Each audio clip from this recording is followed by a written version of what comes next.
ውድ ተመልካቾቻችንና አድማጮቻችን እንደምን ቆይታችኋል? እኔ እግዚአብሔር ይመስገን ደህና ነኝ።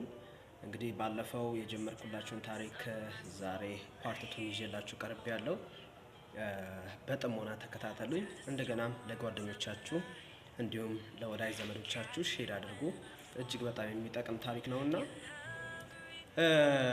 ወንጀሉ ወደ ተፈጠረው ቦታ ፖሊሶቹም በፍጥነት እየሄዱ ነበረ።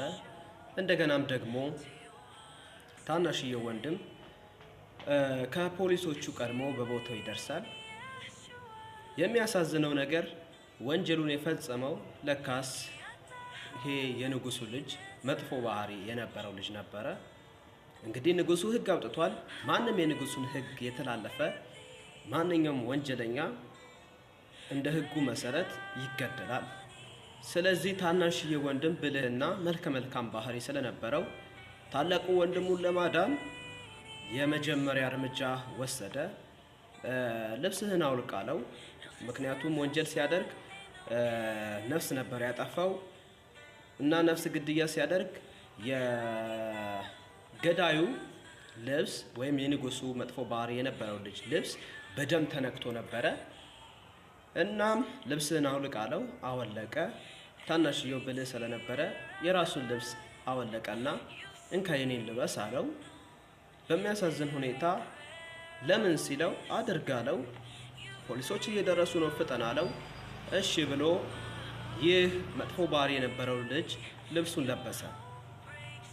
ከዛም በኋላ የመጥፎ ባህሪ ልጅ ልብስ ደግሞ ይህ ታናሽዬ ወንድም መልከ መልካም ባህሪ የነበረው እንደገናም ደግሞ አንዳች ጥፋት ያላጠፋው ብላቴ ነው የወንድሙን ጥፋት ለራሱ ለመቀበል ልብሱን ለበሰ። ፖሊሶቹም ደረሱ። ከዛም በኋላ የተፈጠረውን ነገር ልንገራችሁ። ፖሊሶች እንደደረሱ ቦታው ላይ ወንጀል የተፈጸመውን ያያሉ። እንደገናም ደግሞ ልጁንም ይመለከታሉ። ሁለቱንም ልጆች ሲመለከቱ የመጀመሪያው ልጅ ወይም ደግሞ መጥፎ የሰራው ልጅ ልብሱ ንጹህ ነው።